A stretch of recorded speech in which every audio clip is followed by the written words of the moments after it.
بیٹا آپ سے ایک سوال پوچھنا ہے، آپ نے جواب دینا ہے، ٹھیک ہے؟ اگر آتا ہوگا تو جواب دینا، نہیں آتا تو چپ کر جانا۔ سود حلال ہے یا حرام؟ شاباش، ادھر آؤ۔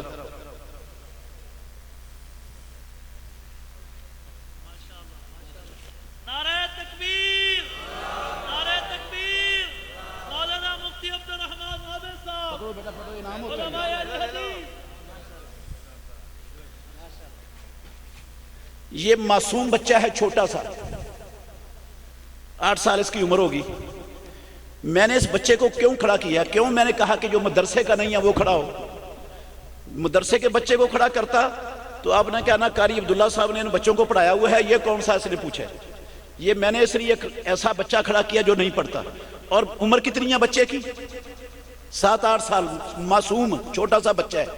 دیانتداری سے بتائیے گا، آپ سب سمجھدار ہو، اس بچے نے جواب سوچ کے دیا یا بغیر سوچنے کے؟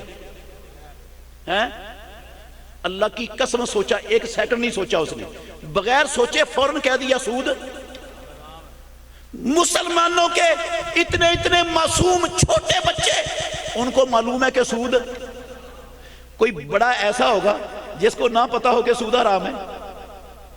سب کو پتا ہے، ایک فرد جانتا ہے سود حرام ہے، اور حرام میں نے کیا یا آپ نے؟ اللہ نے کیا ہے۔ سورہ بقرہ کی 275 نمبر آیت کے لفظ ہیں، احل اللہ البیع وحرم الربا، اللہ نے تجارت کو حلال کیا اور سود کو، صاف لفظ ہے، حرام کیا ہے۔ بچہ جانتا ہے مسلمانوں کا سود حرام ہے۔ اور میرے بھائیوں، حرام اللہ نے کیا، مجھے قسم ہے اللہ کی، ساری مسلمان امت آپ لوگوں سمیت سود کو حلال مان کے بیٹھی ہوئی ہے۔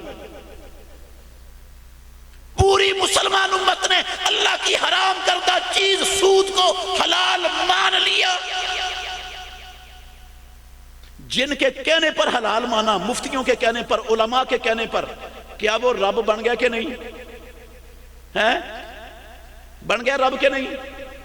ان کی عبادت ہو گئی کہ نہیں؟ اگر عبادت ہو گئی کسی کی تو شرک ہوا کہ نہیں ہوا؟ شرک ہو گیا تو پھر لا الہ الا اللہ کی نفی ہو گئی کہ نہیں ہو گئی؟ عبادت صرف اللہ کی تو دھجیاں اڑ گئی، ہم نے اس کو بھی اس کی عبادت کر کے اس کو رب بنا دیا۔ آپ کہیں گے کیسے ساری مسلمان امت نے سود کو حلال جانا ہے؟ 2-3 دلیلیں دیتا ہوں، آپ کی توجہ کرنا میرے بھائیوں۔ ہمارے بچے ہمارے ملک میں، ہماری بستیوں میں، ہماری آبادیوں میں، ہمارے بچے سکولوں میں B com, C com, D com, M com کی تعلیم حاصل کرتے ہیں۔ کیوں جی؟ تعلیم حاصل کرتے ہیں مسلمانوں کے بچے۔ اس تعلیم پر جو ڈگری ملتی ہے ہمارے بچوں کو، اس ڈگری پر ان کو ملازمت کہاں ملتی ہے؟ ہیں؟ بینکوں میں ملازمت کہاں ملتی ہے ان کو؟ بینکوں میں، اسٹیٹ لائف انشورنس کمپنی کے ادارے میں، بیمہ کرنے والی بے شمار کمپنیوں میں، سودی کاروبار کرنے والے اداروں میں، ہمارے ان بچوں کو جن کو ہم نے B com, C com, D com, M com پڑھایا ہے، ان کو ان اداروں میں ملازمت مل جاتی۔ اللہ کے گھر میں بیٹھے ہو میرے بھائیوں، دیانتداری سے بتائیے گا، میں بات مثال دے رہا ہوں، بات سمجھا رہا ہوں آپ کو۔ میں یہ سمجھانا چاہتا ہوں، اللہ کی قسم مسلمان امت کو نہیں پتا اسلام کی اعلیٰ پہ کیا ہے۔ میں مبالغہ نہیں کر رہا ہوں۔ عبادت صرف اللہ کی، یہ اسلام کی علف تھی۔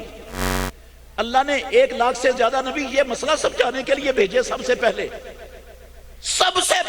اور پورا قرآن آپ نے قاری عبداللہ صاحب سے سنا، بچوں نے پورا قرآن سنایا، مجھے پروردگار کی قسم ہے پورا قرآن کی ایک آیت مسلمانوں کو، دنیا کے انسانوں کو یہ سمجھانے کے لیے رب نے اتاری کہ اللہ کے سوا کوئی عبادت کے لائق، رب کے سوا کوئی معبود، اللہ کے سوا کسی کی عبادت۔ کتنی آیتیں ہیں قرآن میں؟ 6200 سے زیادہ آیتیں۔ پروردگار کی قسم ہے 6200 سے زیادہ آیتیں، ہر آیت میں یہ پیغام ہے کہ اللہ کے سوا کوئی عبادت کے لائق